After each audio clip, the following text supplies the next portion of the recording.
जो नए वजीर खजाना है उन्होंने आज एक स्टेटमेंट भी दिया है, टीवी चैनल्स पे चल रहा है। उन्होंने कहा है कि ये वाला जो साल होगा ये कदरे मुश्किल होगा। कल और आज जो हमने एक बड़ी मंदी मार्केट में देखी है, इसकी क्या बुनियादी वजूहात हैं? रमजान में मार्केट इसी तरह उतार चढ़ाव का शिकार रहती है, या फिर मोहम्मद औरंगजेब साहब का एक बयान सामने आया जिसमें उन्होंने अगले एक साल को बड़ा टफ करार दिया, उसके फिर ये असरात सामने आए कि वजीर खजाना मोहम्मद औरंगजेब साहब मौजूदा सूरत हाल में कैसी चॉइस हैं? लेकिन ये वजीर खजाना कोई बड़ी चीज नहीं थी, डिपेंड करता है कि नीचे काम करने वाले कैसे हैं। IMF से बड़ा और तवील प्रोग्राम लेंगे, थोक और रियल एस्टेट और ज़राई आमदन को इनकम टैक्स में लाएंगे, कमर्शियल फाइनेंसिंग लेंगे। वजीर ख़जाना मोहम्मद औरंगजेब ने साफ साफ कह दिया। ये भी कहा कि IMF की शराइत को तस्लीम करने के काबिल होंगे या नहीं, इस पर वो खामोश हैं।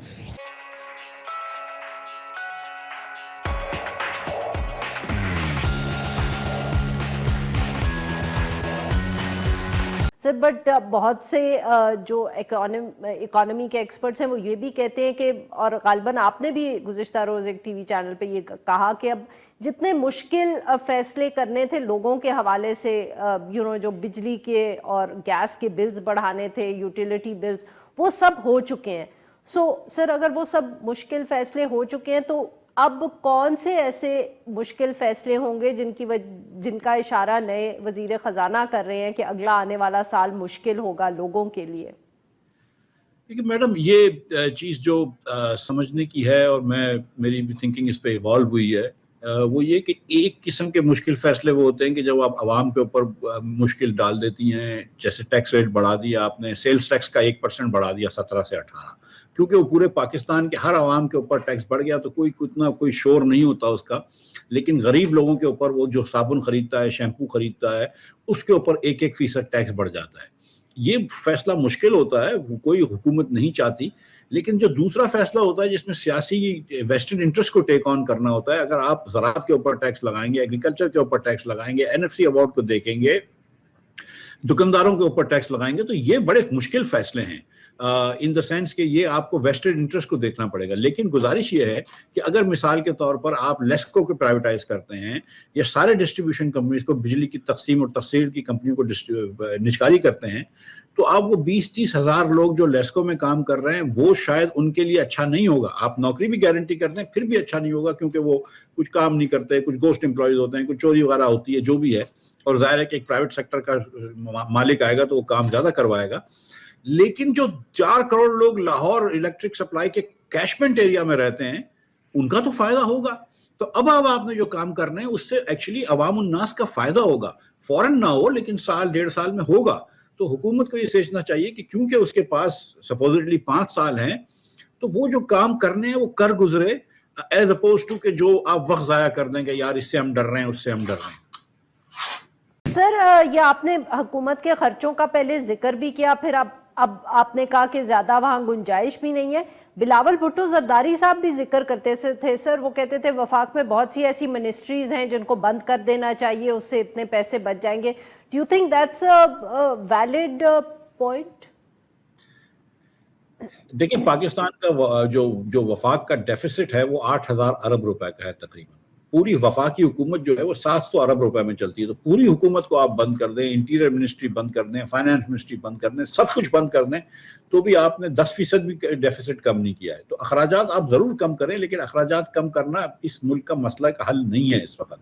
आप पूरी फौज बंद कर दें, पूरी हुकूमत बंद कर दें, फिर भी आप 25% ही खसारा कम करेंगी। तो आपको एक तो रेवेन्यू बढ़ाना पड़ेगा। जो बिलावल भुट्टो साहब कह रहे हैं वो बात उसमें वजन है कि जो वजारतें आप दे चुके हैं सूबों को कंकरेंट लिस्ट खत्म करने के बाद 18वीं तरमीम में, वो वजारतें वफाक में नहीं होनी चाहिए।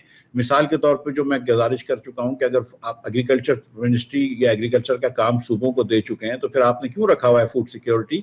और फूड सिक्योरिटी की वजारत नहीं होनी चाहिए, एक ऑफिस होनी चाहिए जो कि कॉमर्स मिनिस्ट्री में हो सकती है। इसी तरह क्लाइमेट चेंज है, उसकी कोऑर्डिनेशन के लिए जरूर आपको ऑफिस चाहिए, क्योंकि और या शायद आपको ये बात सोचना चाहिए कि क्या क्लाइमेट चेंज वफाक के पास होना चाहिए या नहीं होना चाहिए। मेरे ख्याल से तो होना चाहिए। इसी तरह जैसे एजुकेशन स्टैंडर्ड की वजारत है, अब वो एजुकेशन स्टैंडर्ड की वजारत एक तो ये गिलगित बल्तिस्तान और इस्लामाबाद की स्कूलें चलाती है, वो लोकल अथॉरिटीज को दे दो, और एक छोटी सी ऑफिस हो के जो कि सिर्फ सेट कर ले कि भाई करिकुलम पाकिस्तान भर में क्या होना चाहिए।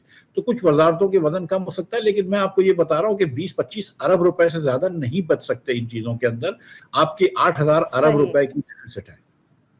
हमने बैंकर भी ट्राई कर लिए, हमने इकोनॉमिस्ट भी ट्राई कर लिए, हमने अकाउंटेंट्स भी ट्राई कर लिए, हमारी इकोनॉमी का हाल वही रहता है। तो मसला वजीर खजाना का नहीं है, वजीर खजाना तो हर कोई ठीक ही होता है। वजीर खजाना कोई अकेला, कोई हरक्यूलिस तो नहीं है, या कोई एटलस तो नहीं है जो उसने सारी दुनिया सिर पे उठाई हुई है। नीचे अमला, नीचे तो लोग वही है, कोई खास इकोनॉमिक एनालिसिस करने वाले लोग नहीं है। हमारी तो आदत ये है कि हम जो भी कोई फॉरेन लेंडर कहता है, IMF हो, वर्ल्ड बैंक हो, कोई कुछ हम साइन करते और कहते पैसे पकड़ाओ, तो वो कोई चीज तो नहीं थी। हमारे अपने प्लान्स बनते, कोई नहीं। प्लानिंग कमीशन तो तकरीबन खत्म पड़ी है। तो अब ये इस निजाम में I wish him well and I hope he is a bright guy, he is a very good guy. अच्छा उसकी नदीमुल हक साहब, इस वक्त कहा जाता है कि हम बहुत ही मुश्किलात में हैं, हमें, और वजीर आजम भी ये कहते हैं कि हमें बहुत कुछ करना पड़ेगा। तो ऐसी सूरत में कुछ डर तो ये है कि शायद एक दफ़ा फिर महंगाई का तूफान आने वाला है, बेरोजगारी का भी शायद उसमें कुछ असरात हों, एक हैवी प्राइवेटाइजेशन का भी एजेंडा है। क्या हम ये सब कुछ कर पाएंगे? देखिए जी, इस मुल्क में सबसे ज्यादा जरूरत है, जैसे आप डॉक्टर के पास जाते हैं, सबसे ज्यादा जरूरत है डायग्नोसिस की। इस मुल्क में डायग्नोस तो कर ले प्रॉब्लम क्या है। हम हमेशा सोचते हैं कि मुसीबत में है, मुसीबत में तो हमेशा रहे हैं। मेरी जिंदगी में हो गई है जिंदगी, पर मैंने हमेशा वजीर खजाना को यही कहते सुना या वजीर आजम को कि हम मुसीबत में हैं। जिया साहब आए तो उन्होंने भी यही कहा, मुशर्रफ साहब, हर डिक्टेटर, हर बंदा यही कहता है। पर मसला हम भीख मांगने चले जाते हैं। हमारा प्रॉब्लम ये है, हबीब साहब मैं आपको सिंपल प्रॉब्लम बता दूं, हमारा प्रॉब्लम ये हमारी इकोनॉमी नहीं बैंकरप्ट। हमारी इकोनॉमी में बहुत जान है, बहुत जान है, लोग काम करते हैं, मेहनत करते हैं। अच्छा, हमारी जो अभी है वो है हुकूमत में। हमारी हुकूमत में है बैंकरप्सी, और वो बैंकरप्सी सोच की कि हमारी हुकूमत एक इतना बड़ा गुरिल्ला है जो सबके सिर पे बैठा हुआ है। सबको कहते हैं लो, मैं तंग करूंगा आपको, आपसे टैक्स इकट्ठे करूंगा। टैक्स कैसे इकट्ठे करूंगा? जैसे कि पुराने जमाने में किंग्स करते थे कि आज मुझे नजर आया कि जनाब आपके सामने केचप पड़ा है, मैंने उस पर भी टैक्स लगा देना। आज मुझे समझ आई आपके साथ, मैंने उस पर भी टैक्स लगा देना। दुनिया जहान में, और दिन रात बैठे, अब गाड़ियों पर टैक्स पड़ गया एकदम। दुनिया जहान की पॉलिसी स्टेबल होती, वो हिलती नहीं है, वो रोज चेंज नहीं होती, हर बजट में भी चेंज नहीं होती। आपने देखा होगा दुनिया का जब बजट आता है उसमें कोई नहीं टैक्स पे बात होती। You keep a tax system which is a good system which is based on electronics. ये नहीं कि बंदे पैसे इकट्ठे जमा करते फिर डिजिटल। 64,000 से मार्केट ऊपर आई है, 65,000 की से नीचे आ चुकी है मार्केट काफी। जी, यही मैंने बताया, वो 64,000 से कुछ पॉइंट्स ऊपर है इस वक्त। 1,500 पॉइंट्स की कमी आई है कल और आज मिलाकर, और मार्केट में ताजरों का इत्मीनान बढ़ने नहीं लगा, गिर गया है। अच्छा। तो इसकी वजूहात क्या है? ये तो मैं आपसे जानना चाह रहा हूँ। ये 2 रोज पहले तक सब सही चल रहा था, अचानक कल और आज ये क्या हुआ? उससे पहले तो 3-4 दिन हमने बड़ी रिकवरी देखी थी, ऊपर गई थी मार्केट।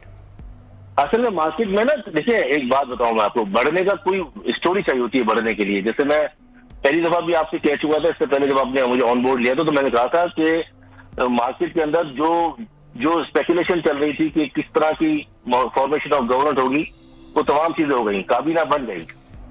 मार्केट के अंदर अपना रिजल्ट सीजन तकरीबन खत्म पे है, तो अब कोई स्टोरी नहीं है। अब हमारी सिम्त जो है या डायरेक्शन है एक ही तरफ है कि अब हमें मईशत के लिए क्या करना है।